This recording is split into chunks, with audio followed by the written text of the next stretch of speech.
popped it back on the track there. Now you can hear the door action. So what happened, I guess, a rare occasion where you pull the inside handle and the outside handle at the same time, and it was just enough for the action to come off its track for the outside.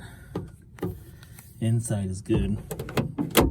So basically what I did is I held it down or open from the inside, and then I reached in, grabbed that fork looking thing, and forced it back on its track, and it works now.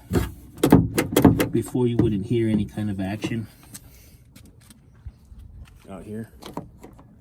Now you can hear it's doing an action. All right, so what I did is I undid the door panel.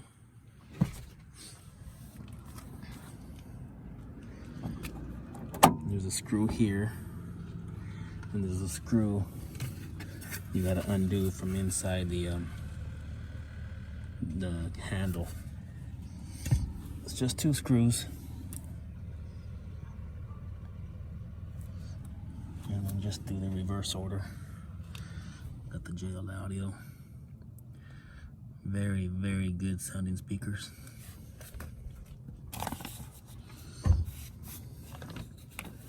Alright, so now you just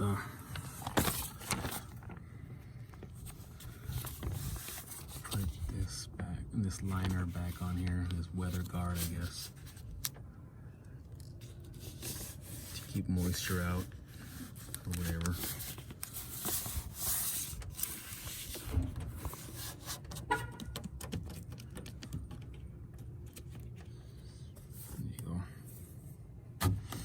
Now I have a working door. You know, you need that just in case of an accident. Imagine you roll over or something and you can't open the door because the door doesn't action. Right? So there's that. Feels better now. Feels good. Panel. You want to set it up and over the top.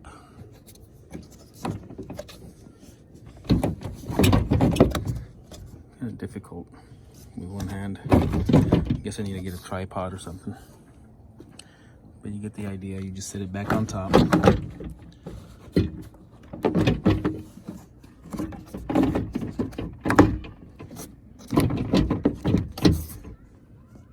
there's some clips down here.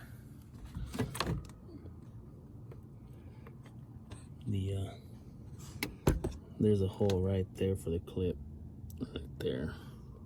And there's one down there, and there's one right there, and there's one at the bottom. You just push them in. All right, so you got the idea.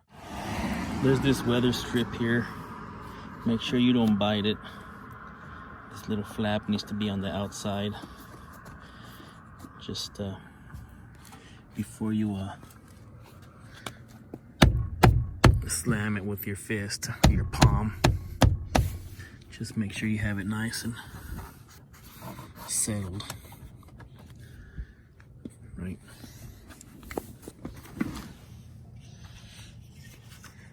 This is the harness for the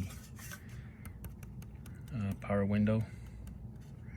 So just connect it.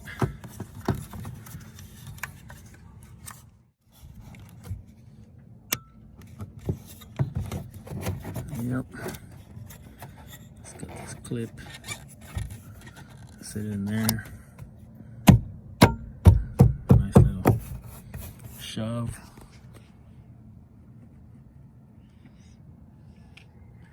The bigger screw goes in here.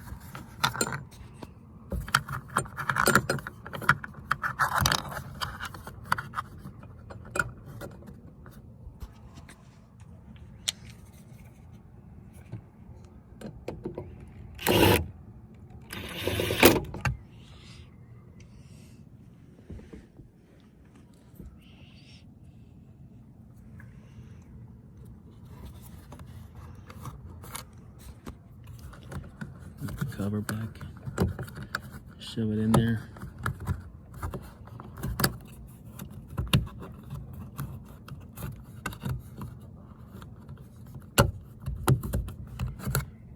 Yep.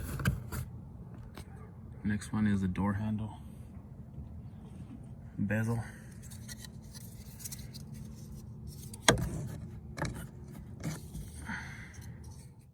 Smaller screw. And that's it. Honestly, I don't even think you need to remove this one.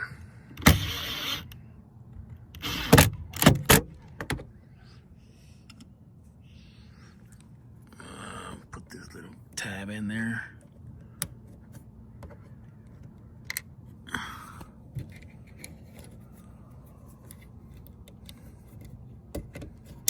There you go. Bam. Hell yeah.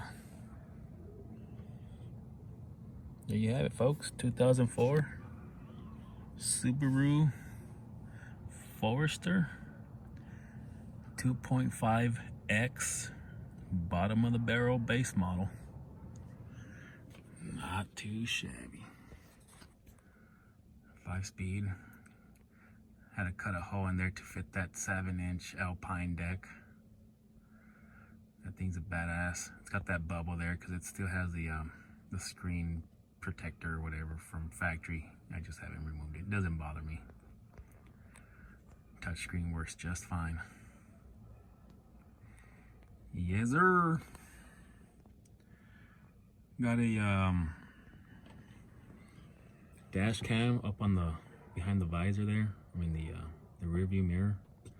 It's got a dual camera setup, so there's a USB cable that comes out of it, and it runs down the floor.